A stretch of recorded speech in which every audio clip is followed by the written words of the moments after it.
Dan pemirsa, untuk mengetahui perkembangan terkini dari kasus ini, kita sudah terhubung dengan Kapolres Ciamis, ada AKBP Akmal. Selamat sore, Pak Akmal.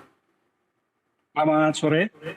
Pak Akmal, sebelumnya informasi yang kami dapatkan bahwa korban sempat dinyatakan hilang, lalu kemudian ditemukan, namun korban sudah tidak bernyawa, artinya sudah meninggal di sini. Benarkah demikian atau bagaimana sebenarnya kronologinya dari kasus ini, Pak Akmal? Ya, jadi masyarakat yang memang terbiasa membantu korban kesehariannya di sana, dari hari Minggu siang sudah curiga karena tidak melihat keberadaan korban di lingkungan tersebut. Kemudian sudah mulai dilakukan pencarian.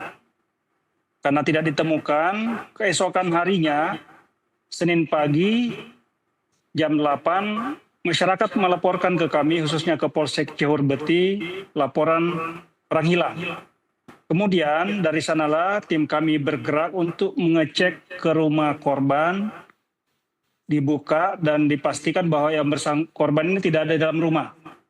Kemudian di depan rumah korban ada rumah terduga pelaku atau yang saat ini sudah kami tetapkan sebagai tersangka, dan di sana disaksikan oleh petugas kepolisian, petugas kami juga membuka rumah tersebut.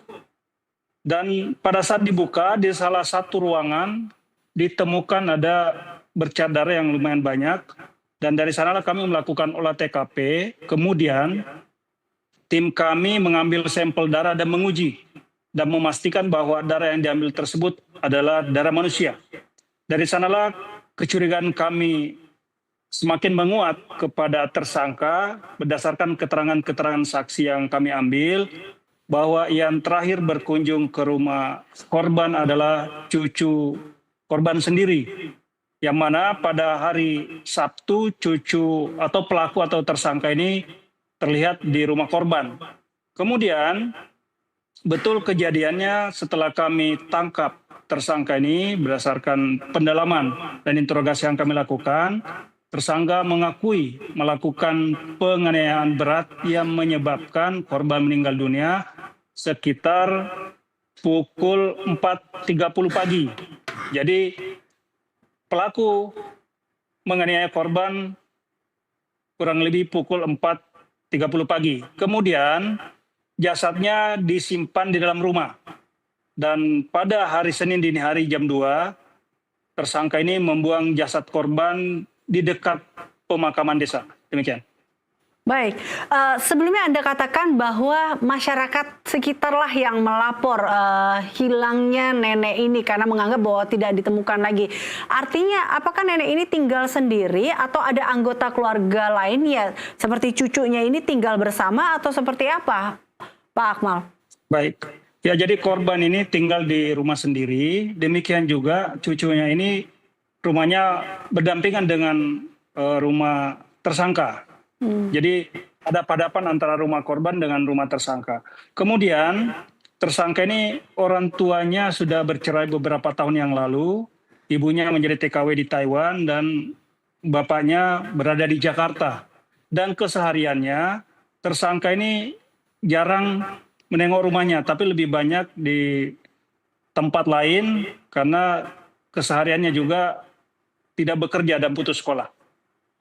Baik, apa kemudian motif dari pelaku sendiri akhirnya tega untuk membunuh nenek kandungnya ini sebenarnya, Pak Akmal?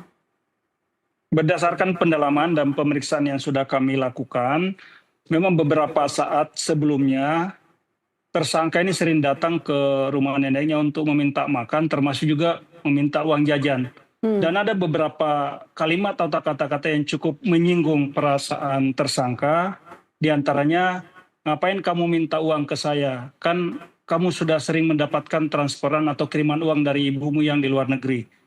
Nah, inilah yang membekas di hati tersangka, dan dari sanalah mulai ada niat didasari sakit hati untuk melakukan penganiayaan atau pembunuhan pada korban.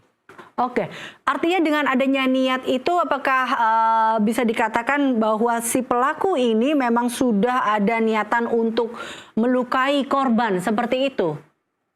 Jadi Ya, seperti berencana? berdasarkan ya, sementara berdasarkan pemeriksaan yang kami lakukan, arahnya adalah pembunuhan berencana karena dari perasaan tidak menerima itu muncul niat untuk memang untuk menganiaya korban, ya bahkan sudah ada niat untuk membunuh korban sebenarnya dari pengakuan tersangka.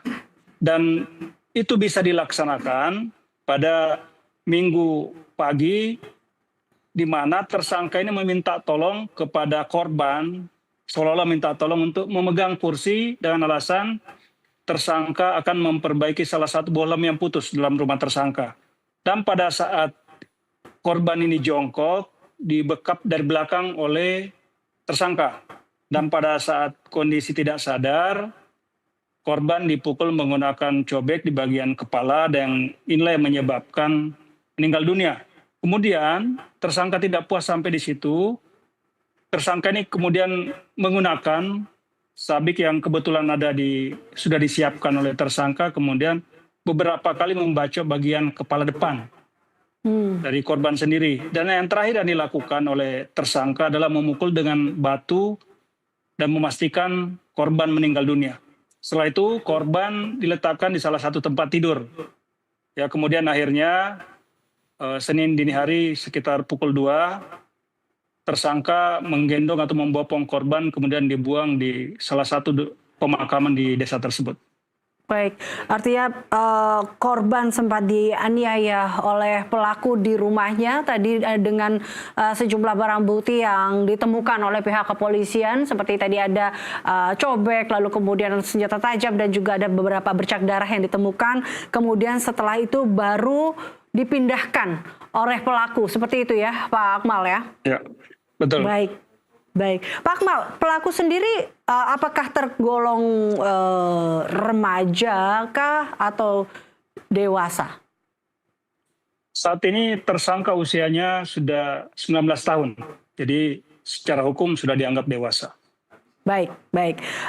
Terakhir Pak Akmal, pelaku akan dijatuhi hukuman apa? Mengingat tadi ada niat dari pelaku sendiri untuk mengakhiri hidup dari nenek kandungnya dan juga tadi Anda sempat mengatakan bahwa ini bisa saja termasuk dalam aksi berencana. Ya, baik.